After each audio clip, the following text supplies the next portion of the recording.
Okay, let's reorder this just so that it's not confusing. And then let's just set these down here for a minute because we're going to want those in a minute, I think. Let's just hear this excerpt. This is Mozart Piano Sonata in D major, third movement, measures 4 through 8. So let's just hear it.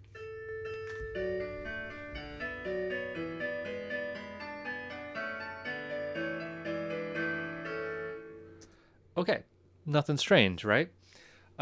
Everything sounds just fine. Now notice that uh, we start, and tonic is probably D, F sharp, D, A. We have very strong 1. Okay, the name of the piece is Piano Sonata in D major. It's probably tonic is in D major, right? And everything goes along just fine, and we get a little cadence. But did you notice this cadence sounds like tonic, right? Everything's fine. Clearly, these two notes and this, we have a little suspension here. What do we have here? A, C sharp, because of the key signature. A, E, A. This is A major. So somehow in these 3 bars right here, we went from D major to A major, and you might not have even noticed it, right? It was a sneaky little modulation that happened there. See if you can hear it again. We're starting off in D major, we're ending in A major.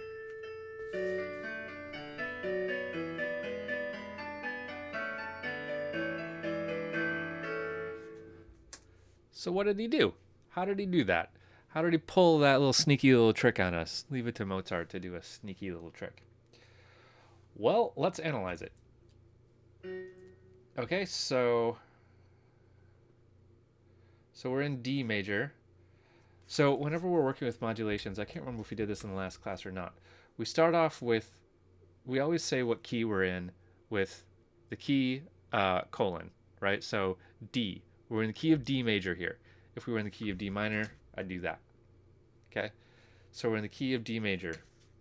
That's how I'm analyzing this. And that's going to become important as we do modulations because we might be changing keys a lot, which we will. Okay, so let's call this.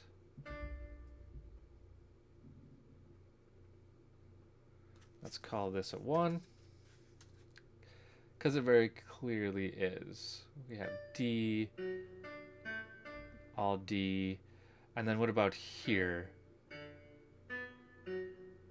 So we have D, B, F sharp, B. That does make a triad of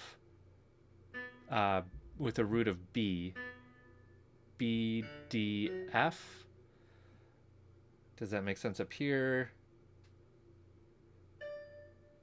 Yeah. F sharp, D, F sharp. Sorry, I should have said F sharp a second ago.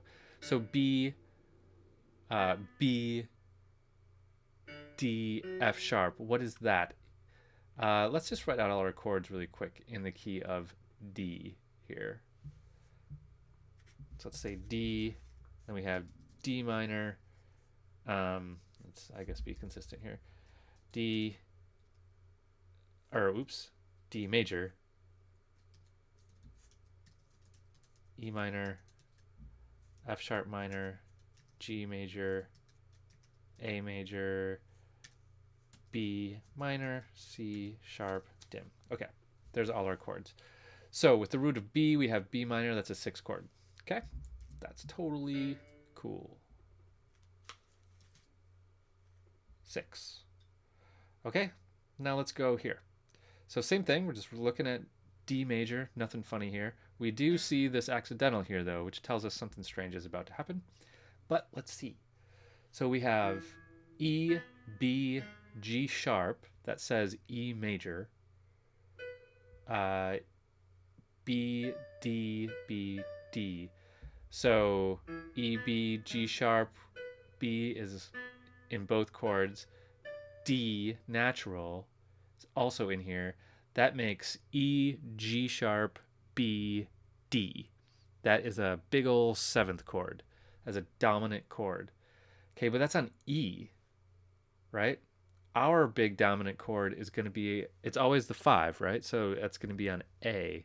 So this is not in key, which we knew because we see this G sharp here. But what this really is a 2-7 chord. Okay, so I'm going to put this in parentheses because it's out of key.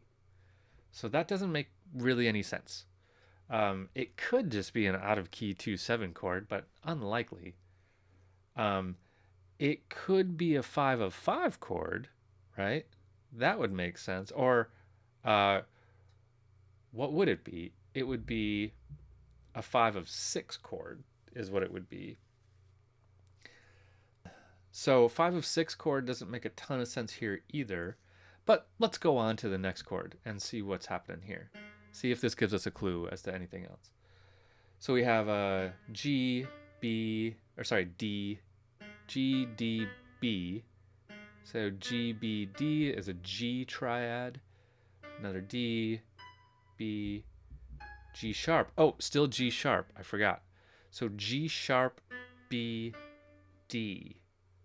B, G sharp. So G sharp makes sense.